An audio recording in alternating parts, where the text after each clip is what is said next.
compañera idolatrada, la mujer que jamás olvidaré y que llevo en el alma reflejada, como tiene en su seno la dorada, la estrella del callado amanecer.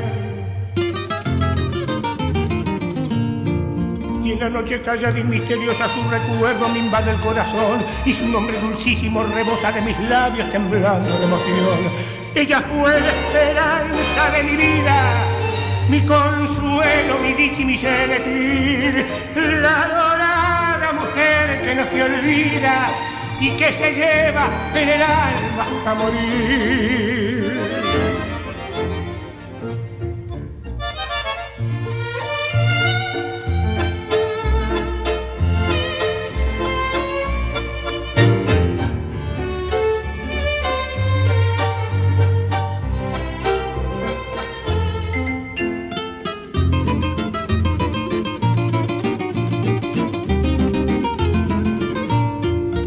La noche callada y misteriosa su recuerdo me invade el corazón y su nombre dulcísimo rebosa de mis labios temblando de emoción.